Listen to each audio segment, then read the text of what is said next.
Bakıda İslam Əməkdaşlıq Gənclər Forumu Avrasiya Regional Mərkəzinin fəaliyyətinin 15 illiyi ilə bağlı diplomatik qəbul keçirilib. Tədbirdə Azərbaycanda təmsil olunan səfirliklərin nümayəndələri, Gənclər və İdman naziri Fərid Qayıbov, digər nazirlik və qurumların təmsilçiləri, QHT nümayəndələri, eləcə də millət vəkilləri iştirak ediblər. Toplantıda İslam Əməkdaşlıq Gənclər Forumu Avrasiya Regional Mərkəzinin 15 illik fəaliyyəti dövründə İslam Əməkdaşlıq Təşkilatı məkanında gəncliyin inkişafına və beynəlxalq əməkdaşlığa verdiyi tövhələri əks etdirən videoçarx nümayiş etdirilib. Daha sonra İslam Əməkdaşlıq Gənclər Forumu Avrasiya Regional Mərkəzinin idarə heyətinin sədri Elçin Əsgərov çıxış edərək İslam Əməkdaşlıq Təşkilatının gənclər platforması olan İslam Əməkdaşlıq Gənclər Forumunun 2004-cü ildə Azərbaycan hökumətinin və Prezident İlham Əliyevin dəstəyi ilə Bakıda təsis olunduğunu, Avrasiya Regional Mərkəzinin də Azərbaycan hökumətinin dəstəyi ilə Bakıda yaradıldığını qeyd edib.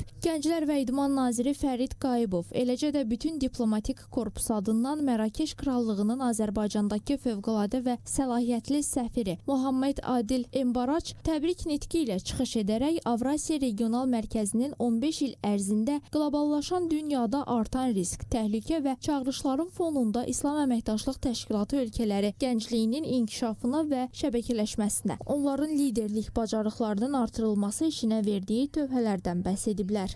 Hal-hazırda neçə ildir ki, Avrasiya Regional Mərkəzinin təşəbbüsü ilə belə deyək ki, beynəlxalq startap forumu keçirilir. Gənc startapçılara dəstək göstərilir, onların belə deyək ki, içində təlimlər keçirilir, onlara ən yaxşılarını yığıb ildə bir dəfə Kazanda keçən beynəlxalq iqtisadi forumda onları investorlarla görüşdürürük. Bundan əlavə hal-hazırda icrada olan layihələrdən biri peşə təhsilinin verilməsidir. Yəni belə deyək ki, universitet təhsili görməyənlərə peşə təhsili verilməsidir ki, o peşə təhsilini əmək bazarında özlərinə iş tapa bilsinlər. İslam İnkişaf Bankı ilə hal-hazırda bir layihə üzərində iş çalışırıq ki, bu əsas ona istiqamətlənəcək. Tədbir çərçivəsində dekabrın 6-sında Bakıda keçirilən İslam Əməkdaşlıq Təşkilatı Xarici İşlər Nazirlərinin simulyasiyasında xüsusi bacarıqları və fəallıqları ilə fərqlənmiş 9 gənc iştirakçı fərqlənmə sertifikatı və mükafatlarla təltif olunublar.